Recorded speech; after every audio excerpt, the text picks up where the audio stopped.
چند ایک مسلمان سوار اس حصار پر حملہ آور ہوئے۔ محافظوں نے بڑا ہی سخت مقابلہ کیا۔ رومیوں کی تعداد زیادہ تھی، اس کے علاوہ انہیں اپنے سالار منیاس کے ساتھ دلی محبت تھی، اس لیے وہ جم کر لڑے اور بڑی اچھی ترتیب میں تابڑ توڑ حملے کرتے رہے، لیکن ان کا ہر حملہ یوں بیکار جاتا جیسے ہوا میں ایک گھونسا مارا ہو۔ اس کی وجہ یہ تھی کہ ان کا مقابلہ ایسے سواروں کے ساتھ تھا جو جم کر نہیں لڑتے تھے، ان کا انداز کچھ اور تھا۔ حملے رومی کر رہے تھے اور نقصان بھی انہی کا ہو رہا تھا۔ خالد رضی اللہ عنہ خود بھی سپاہیوں کی طرح لڑ رہے تھے، انہیں اپنے سواروں کو چالیں بتانے کی ضرورت پیش ہی نہیں آتی تھی۔ ایسی ضرورت منیاس کو تھی۔ وہ دیکھ رہا تھا کہ اس کی فوج کی ترتیب بکھر رہی ہے۔ اس نے کسی ایسے مقام پر پہنچنے کی کوشش کی جہاں سے وہ اپنی فوج کو دیکھ کر کوئی چال چل سکتا، مگر مسلمان سواروں نے اس کے محافظوں کا حصار توڑ کر اسے قتل کر دیا۔ میدان جنگ میں یوں ہوتا تھا کہ سالار مارا جاتا اور پرچم گر پڑتا تو فوج میں بددلی پھیل جاتی اور پسپائی شروع ہو جاتی، اس لیے سپہ سالار کی موت پر پردہ ڈال دیا جاتا تھا۔ لیکن منیاس مارا گیا تو محافظوں نے اعلان کر دیا کہ سالار منیاس مارا گیا ہے۔ مسلمان خوش ہوئے کہ رومیوں میں بھگدڑ مچ جائے گی، لیکن رومی غضبناک ہو گئے۔ انہوں نے انتقام انتقام، منیاس کے خون کا انتقام لو کے نعرے لگانے شروع کر دیے اور ان کے حملوں میں شدت پیدا ہو گئی۔ وہ قہر بن گئے۔ ایک بار تو انہوں نے مسلمان سواروں کے پاؤں اکھاڑ دیے، لیکن یہ غضبناک انداز ان کے اپنے لیے نقصان دہ ثابت ہوا۔ انہیں صحیح طور طریقے سے لڑانے والا مارا گیا تھا۔ اب وہ غصے میں آئے ہوئے ہجوم کی صورت اختیار کر گئے تھے۔ خالد رضی اللہ عنہ نے رومیوں کو اس کیفیت میں دیکھا تو اپنے سواروں کو نئی ہدایات دیں۔ اس کے بعد رومیوں کا جیسے قتل عام شروع ہو گیا ہو، اس کے باوجود وہ پسپا نہیں ہو رہے تھے۔ اس کا نتیجہ یہ ہوا کہ کوئی ایک بھی رومی میدان سے نہ بھاگا اور کوئی ایک بھی رومی زندہ نہ رہا۔ زیادہ تر مورخ متفقہ طور پر لکھتے ہیں کہ منیاس کی فوج کا ایک بھی سپاہی زندہ نہیں رہا تھا اور بھاگا بھی کوئی نہیں۔ مسلمانوں کا جانی نقصان بہت ہی کم تھا۔ معرکہ ختم ہوا تو حاضر کے لوگ جو سب کے سب عیسائی تھے باہر نکل آئے اور خالد رضی اللہ عنہ سے ملے۔ آپ کے خلاف جو لڑے ہیں وہ اپنے انجام کو پہنچ گئے ہیں۔ ایک عیسائی بزرگ نے شہریوں کی نمائندگی کرتے ہوئے کہا، ہم بھی عیسائی ہیں، لیکن ہم آپ سے لڑنے کا ارادہ نہ پہلے رکھتے تھے نہ اب ایسا کوئی ارادہ ہے۔ ہم آپ کی اطاعت قبول کرتے ہیں۔ جس نے ہم سے لڑے بغیر اطاعت قبول کر لی وہ ہماری پناہ میں آ گیا۔ خالد رضی اللہ عنہ نے کہا، نہ تم پر جزیہ واجب ہے نہ ہم تمہیں اسلام قبول کرنے کو کہتے ہیں، تمہاری عبادت گاہیں محفوظ رہیں گی۔ ابھی ابو عبیدہ رضی اللہ عنہ کے دستے نہیں پہنچے تھے، انہیں محاصرے کے لیے جانا تھا، اس لیے انہیں کوئی جلدی نہیں تھی۔ انہوں نے ایک پڑاؤ بھی کیا تھا۔ خالد رضی اللہ عنہ نے وہاں انتظار نہ کیا کیونکہ انہیں قنسرین کو محاصرے میں لینا تھا۔ یہ جگہ وہاں سے زیادہ دور نہیں تھی۔ قنسرین کے اندر رومیوں کی کچھ فوج موجود تھی۔ خالد رضی اللہ عنہ نے محاصرہ کیا تو رومیوں نے شہر کی دیوار پر آ کر تیر اندازی شروع کر دی۔ خالد رضی اللہ عنہ کو اندازہ تھا کہ اندر فوج اتنی زیادہ نہیں ہوگی، اگر ہوتی بھی تو خالد رضی اللہ عنہ ہمت نہ ہارتے۔ انہوں نے اپنے ایک ایلچی کو یہ پیغام دے کر قلعے کے دروازے پر بھیجا، اے رومیوں، تم اگر آسمان پر چھائے ہوئے بادلوں میں ہوتے تو بھی ہمارا اللہ ہمیں تم تک یا تمہیں ہم تک پہنچا دیتا۔ ہم تمہیں موقع دیتے ہیں کہ بہت برے انجام تک پہنچنے سے پہلے قلعے کے دروازے کھول دو۔ اگر دروازے ہم نے کھولے تو پھر صلح کی شرطیں تمہاری کمر توڑ دیں گی۔ تمہارا سالار حاضر کے باہر مارا پڑا ہے اور جو فوج وہ اپنے ساتھ لے گیا تھا اس کا کوئی ایک بھی سپاہی زندہ نہیں۔ ہم نے تمہیں بہت برے انجام سے آگاہ کر دیا ہے۔ اس پیغام کا خاطر خواہ اثر ہوا۔ قلعے کے دروازے کھل گئے۔ مسلمان فاتح کی حیثیت سے شہر میں داخل ہوئے۔ جزیے کی رقم اور دیگر شرائط طے ہوئیں، جن میں حسب معمول ایک شرط یہ بھی تھی کہ قنسرین شہر اور اس کے شہریوں کی عزت اور جان و مال کی حفاظت مسلمانوں کی ذمہ داری ہے، اور جو شہری شہر چھوڑ کر جانا چاہتا ہو وہ اپنے خاندان کے افراد اور اپنے مال و اموال کو اپنے ساتھ لے جا سکتا ہے۔ جب خالد رضی اللہ عنہ قنسرین کو پوری طرح لے چکے تھے اس وقت ابو عبیدہ رضی اللہ عنہ پہنچے۔ ابو عبیدہ رضی اللہ عنہ نے خالد رضی اللہ عنہ کو گلے لگاتے ہوئے کہا، تجھ پر اللہ کی رحمت ہو، میں حاضر کے باہر رومیوں کی لاشیں دیکھ آیا ہوں۔ ابو عبیدہ رضی اللہ عنہ نے اسی روز مدینہ خلیفۃ المسلمین کو پیغام بھیجا جس میں انہوں نے خالد رضی اللہ عنہ کی اتنی بڑی کامیابی کی تفصیلات لکھی۔ یہ کامیابی اس لحاظ سے بہت بڑی تھی کہ سلطنت روم کے تابوت میں ایک اور کیل گاڑ دی گئی تھی۔ تقریباً تمام مورخوں نے لکھا ہے کہ امیر المؤمنین عمر بن خطاب رضی اللہ عنہ نے یہ پیغام پڑھ کر کہا تھا، اللہ نے خالد کو سپاہگری اور سالاری پیدائش کے ساتھ ہی عطا فرمائی تھی۔ ابو بکر پر اللہ کی رحمت ہو، وہ مجھ سے بہت بہتر مردم شناس تھے۔ قنسرین سے آگے حلب ایک اور مشہور شہر تھا جہاں رومیوں کی خاصی بڑی تعداد قلعہ بند تھی۔ رومی سالار جو وہاں کا قلعہ دار تھا اس کا نام یوقنا تھا۔ یہ بھی تجربہ کار سالار تھا جس نے بے شمار لڑائیاں لڑیں اور ہر لڑائی میں فتح حاصل کی تھی۔ ابو عبیدہ رضی اللہ عنہ اور خالد رضی اللہ عنہ حلب کی طرف پیش قدمی کر رہے تھے۔ رومی سالار یوقنا کو اطلاع ملی کہ مسلمانوں کا لشکر آ رہا ہے۔ رومی سالاروں نے کچھ عرصے سے یہ سلسلہ شروع کر دیا تھا کہ جب وہ سنتے تھے کہ مسلمانوں کا لشکر آ رہا ہے، وہ اپنے دستوں کو اکٹھا کر کے جوشیلی تقریر کرتے اور قلعے سے باہر آ کر لڑتے تھے۔ یہ ایک دلیرانہ اقدام تھا۔ وہ شاید یہ ظاہر کرنا چاہتے تھے کہ وہ مسلمانوں سے نہیں ڈرتے۔ یوقنا نے بھی ایسے ہی کیا۔ وہ حلب سے اپنے دستے نکال کر قلعے سے 6 میل دور آ گیا۔ مسلمانوں کی فوج کے ہراول میں اب بھی خالد رضی اللہ عنہ اپنے سواروں کے ساتھ تھے۔ یوقنا نے اپنے ساتھی سالار منیاس کی طرح مسلمانوں کے ہراول سے ٹکر لینے کا طریقہ اختیار کیا۔ یوقنا کو یقین تھا کہ وہ مسلمانوں کو قلعے سے دور ہی دور ختم کر دے گا۔ اسے بھی منیاس کی طرح توقع ہوگی کہ آمنے سامنے آ کر مسلمان رک جائیں گے اور جنگی ترتیب میں آ کر لڑیں گے۔ اب بھی خالد رضی اللہ عنہ نے ویسے ہی کیا کہ اطلاع ملتے ہی کہ آگے رومی لشکر آ رہا ہے، اپنے دستے کو جنگی ترتیب میں کر لیا۔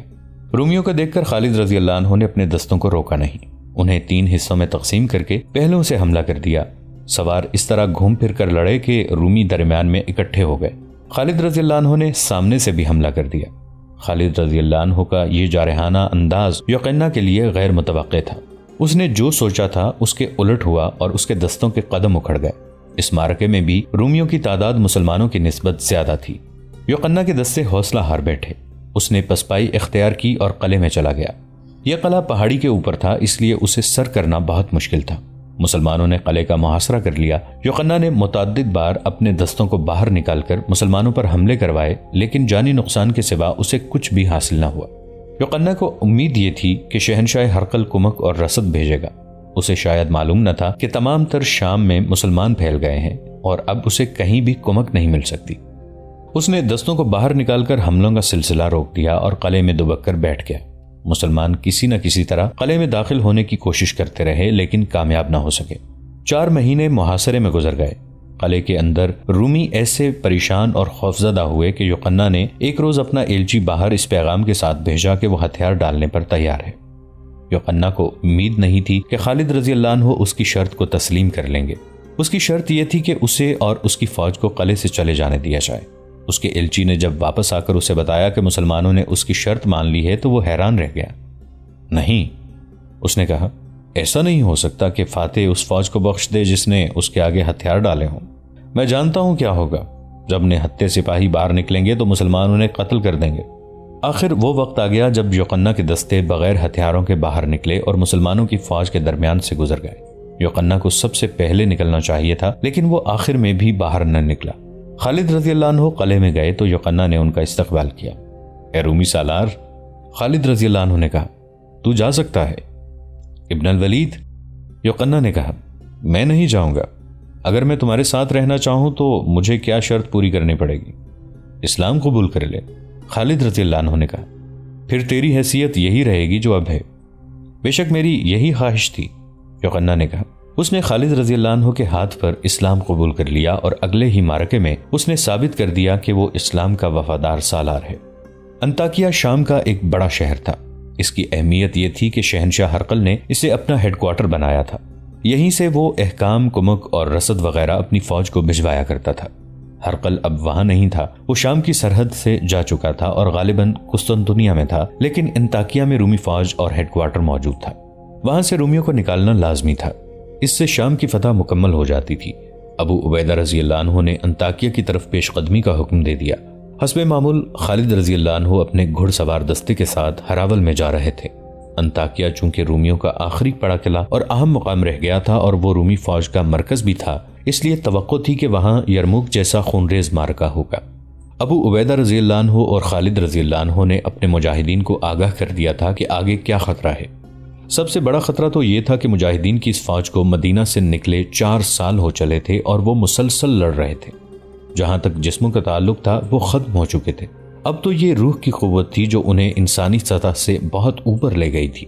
انہوں نے اپنے آپ کو اللہ کے سپرد کر دیا تھا۔ انہیں آرام نہیں ملتا تھا۔ دن تلواروں کی جھنکار، تیروں کے زناٹوں، برچھیوں کے وار روکنے اور وار کرنے میں گزر جاتا اور راتیں اپنے زخمی ساتھیوں کی کربناک آوازوں میں گزرتی تھیں۔ وہ باطل کی ایک چٹان کو توڑتے تو ایک چٹان سامنے آن کھڑی ہوتی۔ وہ آخر گوشت پوست کے انسان تھے اور یہ گوشت پوست تھکن سے ٹوٹ پھوٹ گیا تھا۔ دشمن ان کی جسمانی کیفیت سے آگاہ تھا اور یہی ایک خطرہ تھا جو سالار محسوس کر رہے تھے۔ انطاکیہ کا دفاع بہت مضبوط تھا۔ جاسوسوں کی لائی ہوئی اطلاعیں سالاروں کو پریشان کر رہی تھیں، مگر رکنا اور انتظار کرنا بھی خطرناک تھا۔ رومیوں کی کمک آنے سے پہلے انطاکیہ پر قبضہ کرنا ضروری تھا۔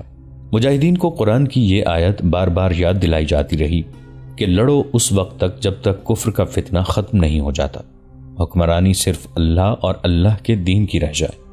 انطاکیہ کے رستے میں 2-3 چھوٹے چھوٹے قلعے تھے۔ انہیں سر کرتے ہوئے مجاہدین انطاکیہ سے 13-14 میل کے فاصلے پر پہنچے تو ایک جاسوس آیا۔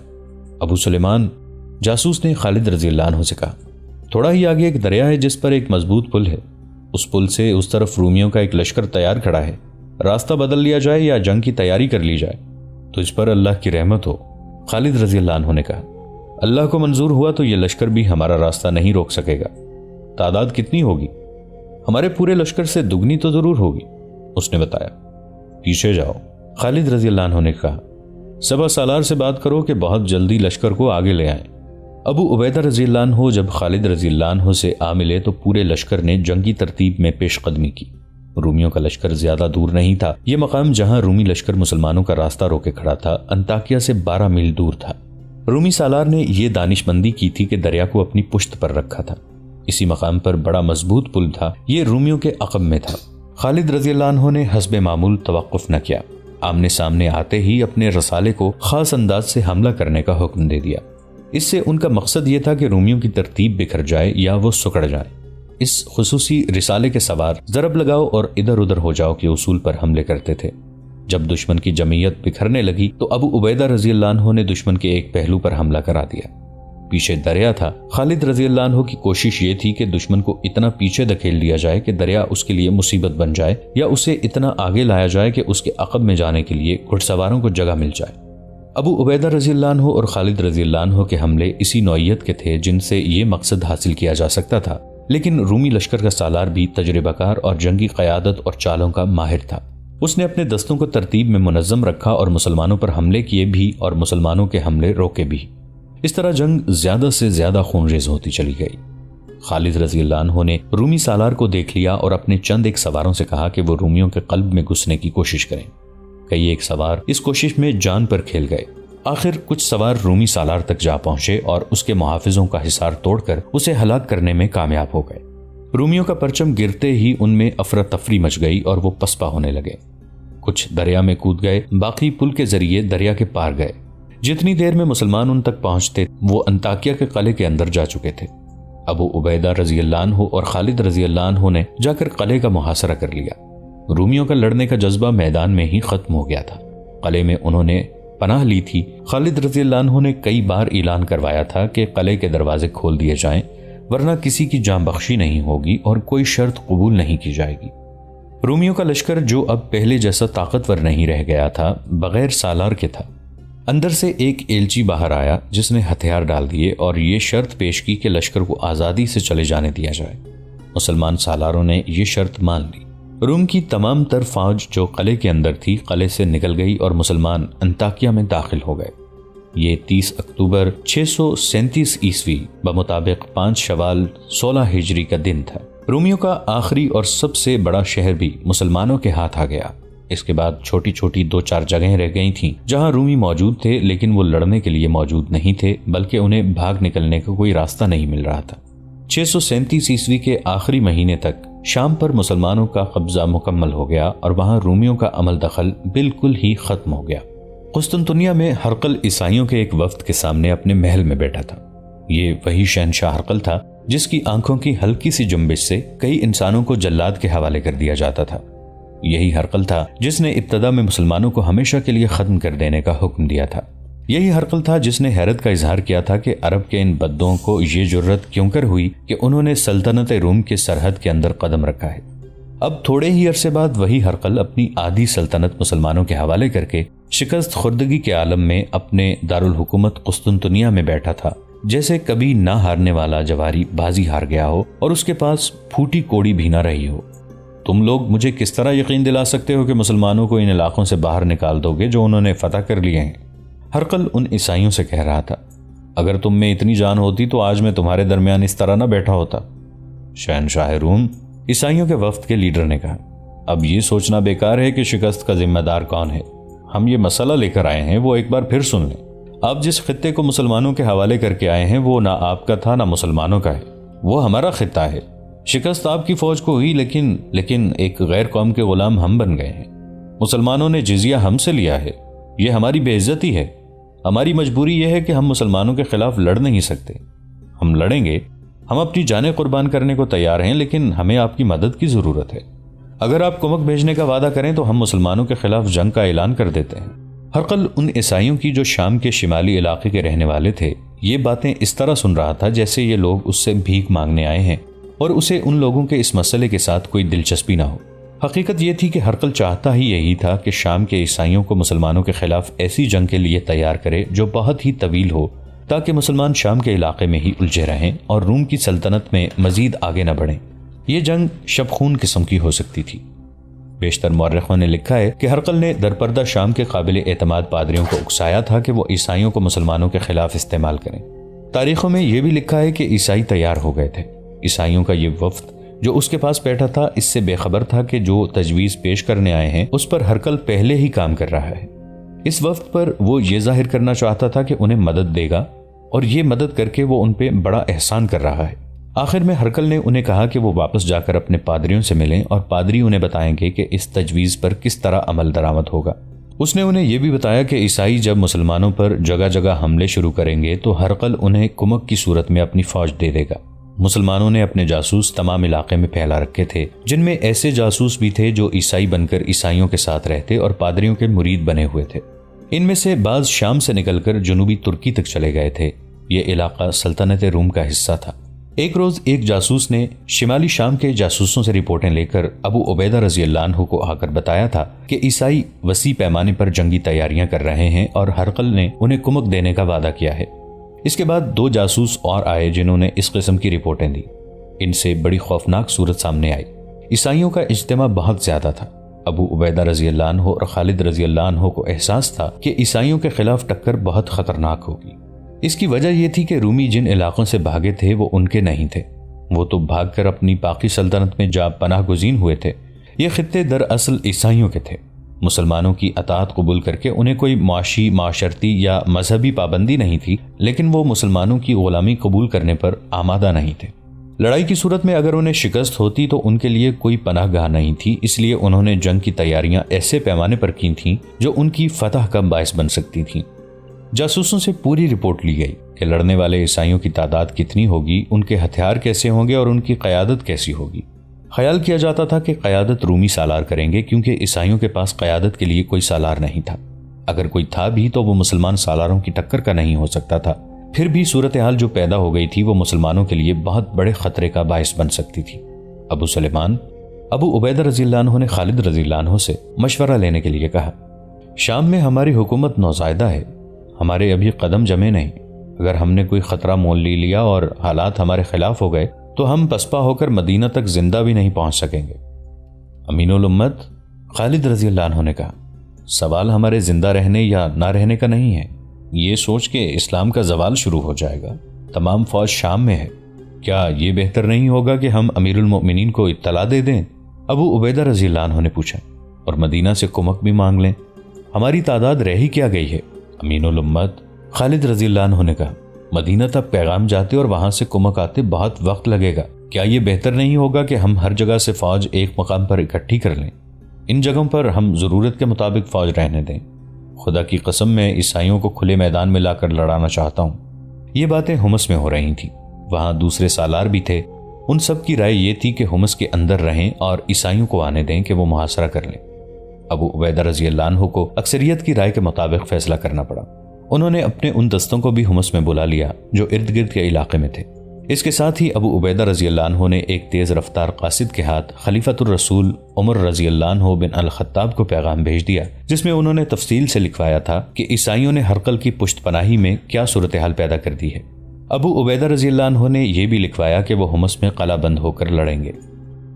دوستو، آج کے لیے اتنا ہی۔ اسی کہانی کی اگلی قسط کے ساتھ بہت جلد حاضر ہوں گے۔ نیچے کامنٹ سیکشن میں اپنی رائے کا اظہار ضرور کیجیے گا۔ ہمارے اس چینل کو سبسکرائب کر کے نیچے موجود بیل آئیکن کو بھی ضرور کلک کیجیے گا اگلی ملاقات تک کے لیے ہمارا اور آپ کا اللہ نگہبان۔